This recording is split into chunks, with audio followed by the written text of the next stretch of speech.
A founder spent $200,000 on an executive recruiting firm. They sent him 40 resumes. He hired one. She lasted 5 months. I said, because you had 40 candidates who were looking for a job. You needed the one who wasn't.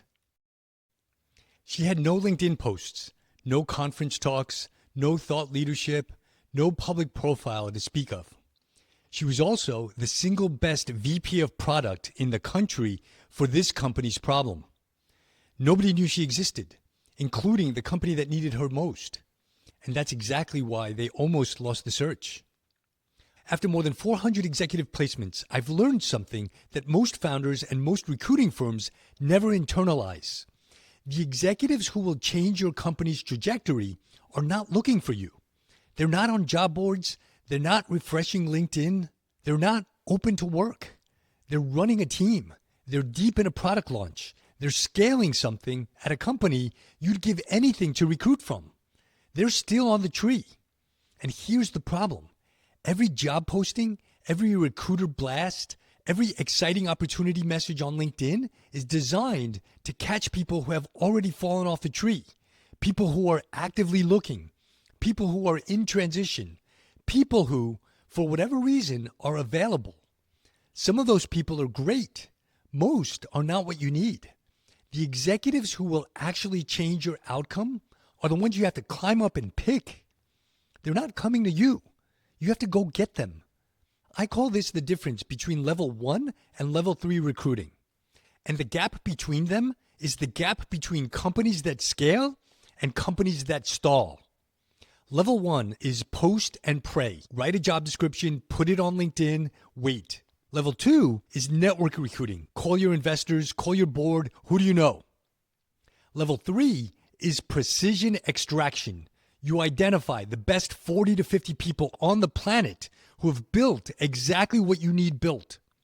You study their work, you understand their context, and you engage them with something so specific that they can't ignore it, even though they weren't looking. That's what elite recruiting actually looks like. And today, I'm going to show you how it works. Let me tell you about the hardest search I ran last year. $35 million in funding, Series B company. They needed a VP of product to lead a new product line that would double their TAM. The CEO had a very specific requirement, someone who had built and launched a product in a regulated industry where the technical complexity was high, but the end user had to be a non-technical consumer. That's a narrow profile, very narrow. The recruiting firm they'd been working with sent them 8 candidates, all strong, all had VP of product on their resume, all had impressive logos, and all of them had built products in either regulated industries or consumer-facing products. None had done both. The CEO was frustrated. Are we being too specific? I said, no, you're being exactly specific enough. The problem is that the person who has done this isn't going to show up in a resume database. We have to go find her. So I built a map. I identified every company in the last 5 years that had launched a consumer-facing product in a regulated industry. Fintech, healthcare, insurance, edtech, with compliance requirements. I looked at who led those launches.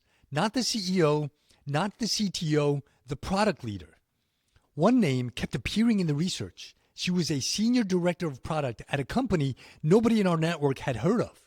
She'd built exactly what the CEO needed, a consumer product in a regulated fintech environment, from 0 to 20 million in revenue, with a team of 12. She had no LinkedIn posts, no conference talks, no public profile. She was invisible to every traditional sourcing method. I reached out with a message that referenced a specific product decision she'd made, a feature she'd launched that I found mentioned in a trade publication. I asked her how she'd thought about the compliance trade-offs in that launch. She responded in 3 hours. Nobody's ever asked me about that. How did you even find it? That's precision extraction. It's not about having a bigger database. It's not about sending more messages. It's about doing the work to find the one person who has solved your exact problem, and then engaging them with something that proves you understand what they actually do. She took the role. The product launched on time. The CEO told me She was 4 miles away from our office, and we had no idea she existed.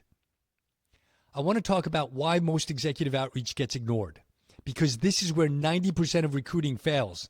Not in the interview, not in the close, in the first message. A founder showed me his outreach to candidates last month. It was well written. It described his company, their funding, the role, the equity, and the mission. He'd sent it to 15 candidates. 2 responded, both said no. I sent outreach to 3 of the same candidates the following week. All 3 responded. 1 eventually took a call. The difference was not length. It wasn't tone. It wasn't flattery. The difference was intent. His message was designed to impress the candidate with his company. My message was designed to make the candidate curious about a question. His opened with, "We're a fast-growing Series B company backed by top-tier investors. We're building the future of."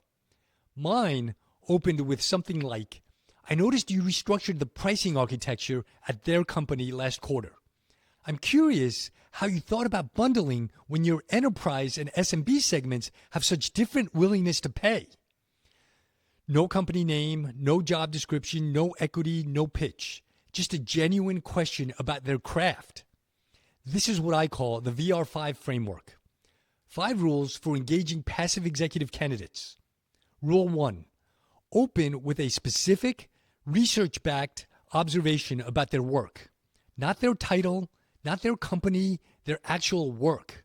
Something that proves you spent time understanding what they built. Rule 2, pose a genuinely interesting question. Not, "Are you open to new opportunities?" That question kills more searches than any other. It's a yes or no question, and every great candidate answers no. Instead, ask something about their craft that they'd want to think about even if they weren't considering a move. Rule 3, open the door. Don't present the room. Give them just enough to be curious. Never the full job description in the first message. The goal of the first message is to earn a conversation, not to fill a role. Rule 4, make it easy to say yes to a conversation, not to a job. "Would you have 15 minutes this week?" No agenda, just curious to hear your perspective. The bar for a conversation is infinitely lower than the bar for exploring a new role. Rule 5, be brief. 4 to 6 sentences. Every word earns its place. If it's longer, you've lost them. The first message is a signal about how you operate. If it's all about you, the candidate learns you talk more than you listen. If it's about their work, they learn you do your homework. And the candidates worth recruiting want to work with people who do their homework. Now let me tell you about the part that most founders skip entirely, and it's the part that matters most. I worked with a company last year, strong business, great culture, growing fast.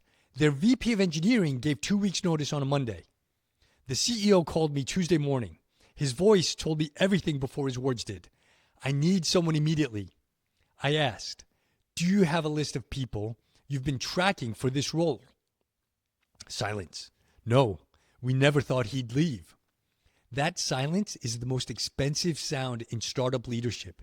He did what every panicked founder does. Called everyone he knew, took the first 3 referrals, interviewed all 3 in 1 week, hired the one who seemed least risky. The new VP spent the first 90 days reorganizing the engineering team around frameworks from his previous company, which was 8 times larger. 2 senior engineers quit within 60 days. Here's what should have existed before that Monday. A talent map. A talent map is simple. Once a quarter, you spend 2 hours identifying the 30 to 50 best people for each of your critical leadership roles. VP of engineering, VP of product, CRO, head of design, whatever the roles are, that if they went vacant tomorrow would create a crisis. You don't recruit them. You don't pitch them. You just know who they are. You follow their work. You notice when they ship something impressive. You notice when their company goes through a layoff or an acquisition. You build quiet awareness. Then, when someone resigns, you don't panic. You don't post a job. You open a file and start making calls to people you've already been watching. The companies that recruit best don't search. They select from a map they've already built. 2 hours a quarter. That's all it takes. And the return on that investment is measured in the 6 months you don't lose to a panic hire. Here's what I want you to do this week. Pick one role at your company.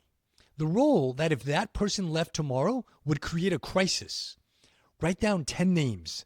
10 people who have done exactly what that role requires at a company similar to yours, at a stage similar to yours. You don't need 50 yet. Start with 10. Look at who's leading that function at companies 1 or 2 stages ahead of you. Who built what you need to build? Who scaled what you need to scale? Write the names down, put them in a document, and start following their work. That's the beginning of a talent map. That's how you move from level 1 to level 3. And the next time someone resigns, you won't scramble. You'll open the file.